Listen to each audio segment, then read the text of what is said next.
ketika sahabat bertanya, "Ya Rasulullah, bukankah perempuan itu mudah masuk surga? Syaratnya cuma dua, taat kepada Allah dan taat kepada suaminya." Kata Nabi, "Iya."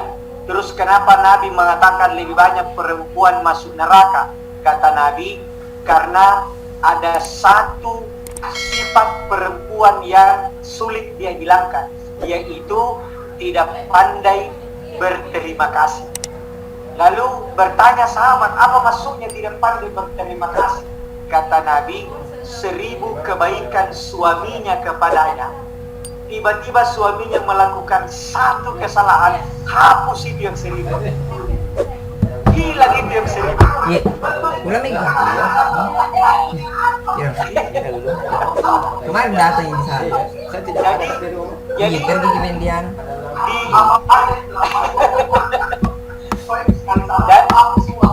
Tapi untuk yang ibu-ibu yang di FGD K3 ini tidak ada yang begitu. Baik semua. Ya, nah kalau ada begitu saya bilang ada begitu bahaya, nanti melontar jumrah ke meja di sini.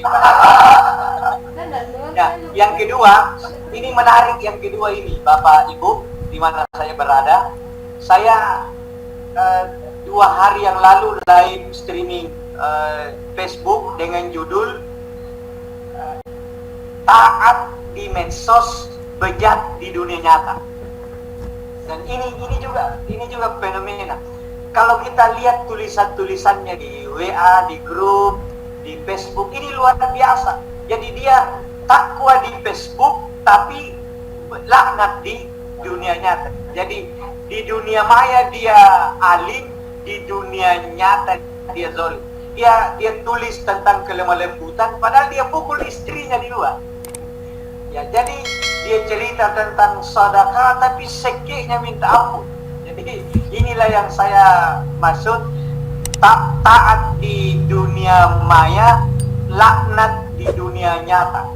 Ya, alim di dunia maya tapi bejat di dunia nyata. Makanya kalau dikatakan bagaimana orang yang bagus postingannya tapi kenyataannya tidak, menurut Allah dalam Al-Quran, ya ayyuhalladzina amanu lima taquluna ma la taf'alun kabura maqtan indallah an taqulu ma la taf'alun.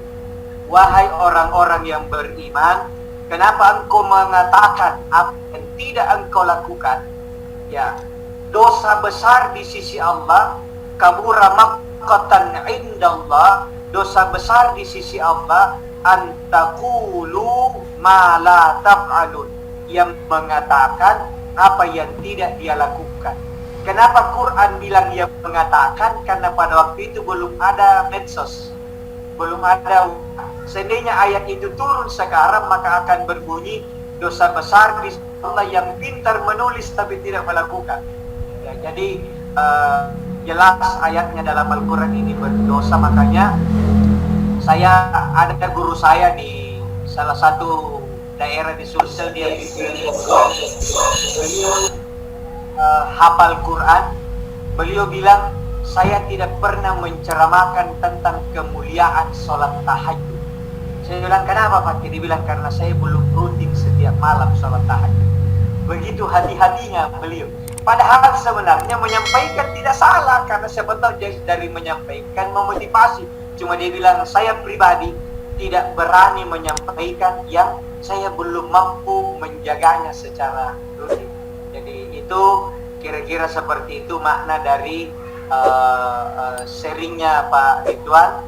Mari kita menjaga, jangan sampai lahir generasi-generasi yang taat di dunia maya tapi laknat di dunia nyata. Seperti itu. Saya kembali ke host. Ya, terima kasih Ustaz. Ya. Mas ada yang ingin bertanya? Ya. Terima kasih Pak Ustaz. Assalamualaikum warahmatullahi wabarakatuh. Tadi Pak Ustaz sudah bahas masalah memaafkan tadi. Tapi tadi saya menangkap bahwa sesungguhnya yang paling bagus itu menurut Pak Ustaz adalah saya memaafkan Anda. Nah sekarang fenomenanya kan kebanyakan kita maaf karena kita merasa bahwa kita mungkin ada salah, baik yang disengaja maupun yang tidak disengaja. Nah sekarang yang ingin saya tanyakan Pak Ustadz, bagaimana menyikapi seandainya ada teman yang berselisih, kemudian mereka ada salah satunya yang sudah minta maaf dan yang satunya ini tidak merespon. Kita kan tidak tahu hati orang Pak Ustadz, apakah dalam hatinya dia sudah memaafkan atau tidak. Kalau saya sudah minta maaf kepada seseorang dan orang itu tidak memaafkan, bahkan mengatakan tidak ada maaf bagimu, maka dia punya tanggung jawab dengan Allah dan urusan kita sudah selesai. Karena kita sudah meminta maaf. Yang penting meminta maaf kita tulus. Saya minta maaf, tidak ada maaf bagimu, ya tidak apa-apa, yang penting saya minta maaf. Tapi iya nih kayak sudah tuh meminta maaf, awas nanti kalau bersalah itu berarti sebenarnya tidak tulus minta maaf.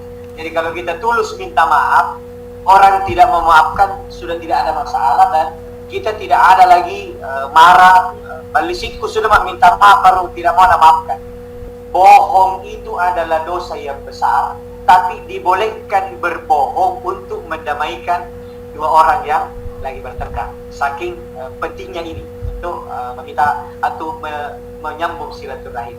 Jadi saya kira itu mudah-mudahan mari dengan pengajian ini kita plong semuanya, tidak ada lagi dusta di antara kita, tidak ada lagi clash, tidak ada manfaatnya. Assalamualaikum warahmatullahi wabarakatuh. Waalaikumsalam.